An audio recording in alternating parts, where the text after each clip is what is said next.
Kita nyo naman, pulido. So legit, walang alog yung ating top box rito. Good morning guys, welcome po sa ating panibagong tutorial na naman. At ngayong araw ay akin namang isi-share sa inyo paano nga ba mag-install nitong ating Rizoma bracket.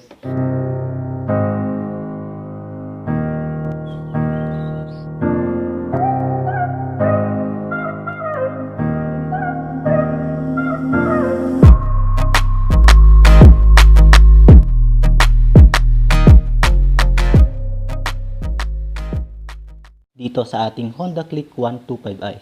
So ito guys yung ating Rizoma bracket or Rizoma. Tama ba ako guys? Check nyo na lang dyan sa comment section. Kasi di ko alam yung kanyang pronunciation. No?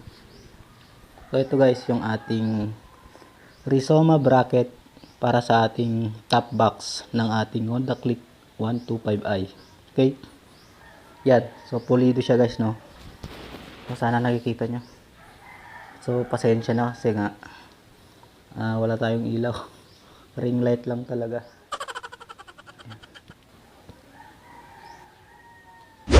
Alright guys, sa pag-install ng ating Rizoma bracket is kailangan natin ng dalawang half thread bolt which is may habang 9 inches.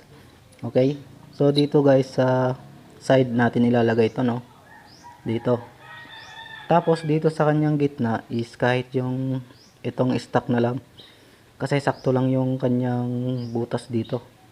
Sakto lang na madidiin niya itong ating Rizoma bracket. Okay?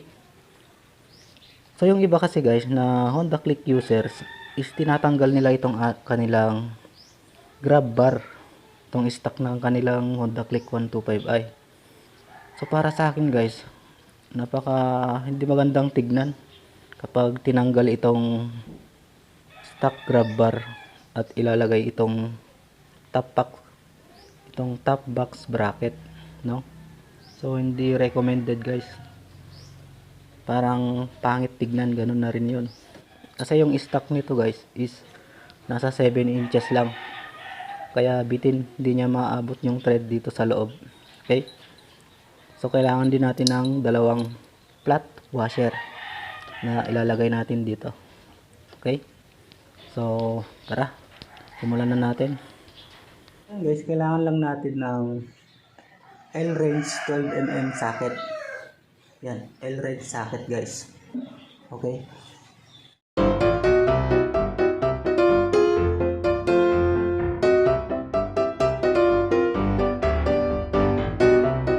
Guys, pagkatapos nga natin matanggal yung kanyang tatlong bolt is papatong na natin itong ating Rizoma bracket. Yan.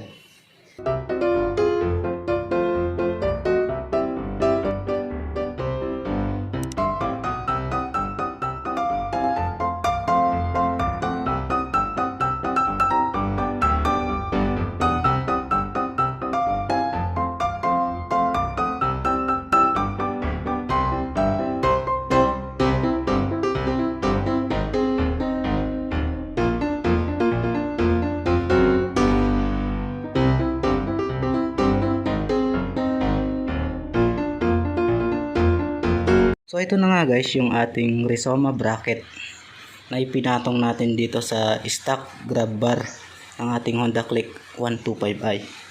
Yan. Napakadali lang guys magkabit. Basta bili ka lang ng dalawang 9-inch bolt na half thread. Okay? Dito yung stock yung nilagay ko guys. Kasi saktong-sakto lang siya. Yun guys. So highly recommended din tong Rizoma bracket. So legit, walang alog yung ating top box rito. So yung ordinaryong top box lang yung ating ilalagay guys, no? Kita nyo naman, pulido. Yan, so nabili ito. So ang pagkabili ko nito guys is nasa 455 ata. Yan. So kung gusto nyong umorder guys, ilalagay ko na lang yung link dyan sa description. Okay? So sana nakatulong itong aking tutorial video. Huwag niyong kalimutang mag-like at share. Sa ngayon, hanggang dito na lang muna. At samahan niyo pa po ako sa sa aking susunod pang mga vlogs. Stay humble PH signing off. I'll see you guys on my next vlog.